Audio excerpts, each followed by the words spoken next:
Hello everyone, this is my 351 Arduino project, and what we have right here is our main form of actuation, which is two servos mounted on top of each other, and our main form of sensing, which is a joystick which senses the X position and the Y positions, as well as a 1 or 0 state, which dictates whether to freeze the servos in the position, as well as turn the dots on the screen green.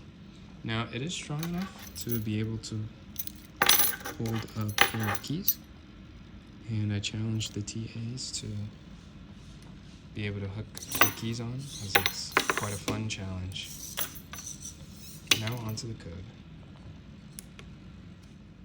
Now, for our processing code, we make sure to read our values incoming from the Arduino, and we set our screen color. We write out some code to handle all the data coming from the serial port, which looks for the format in this syntax. Make sure we receive all of our numbers and convert strings to actual numbers,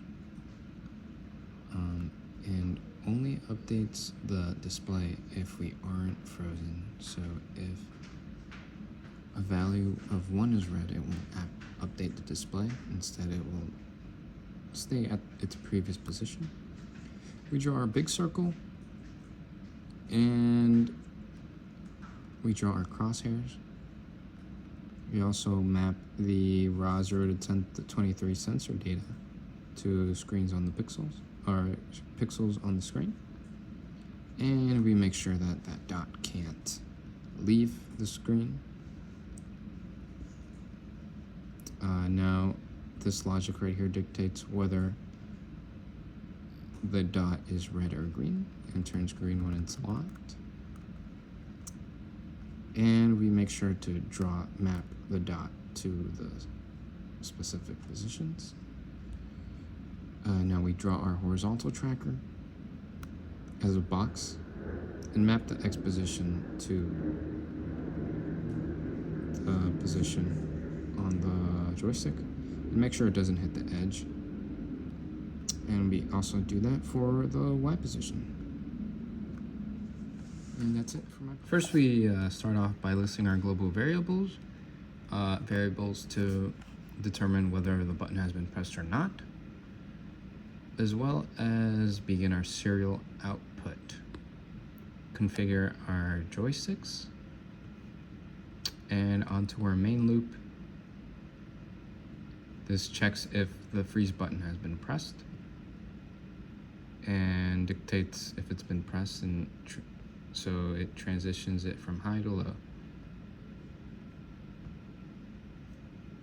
Now, this code right here is responsible for providing serial output, and this is the format in which it outputs. Finally, step E manually drives the servos.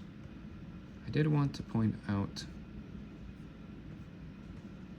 the map function, which maps the voltage position to a certain position on the servo. Now we can see this in the serial monitor.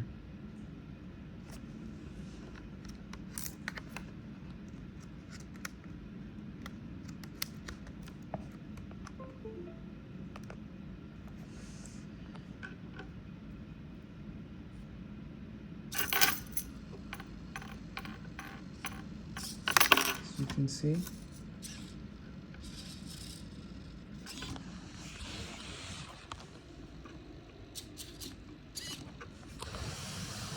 the position of the joystick is mapped to the amount of voltage. The joystick essentially acts as a potentiometer, and when the button is pressed, it will change. Now, during the button press, information is still being relayed. However, it does not update within processing. Now on to the processing code.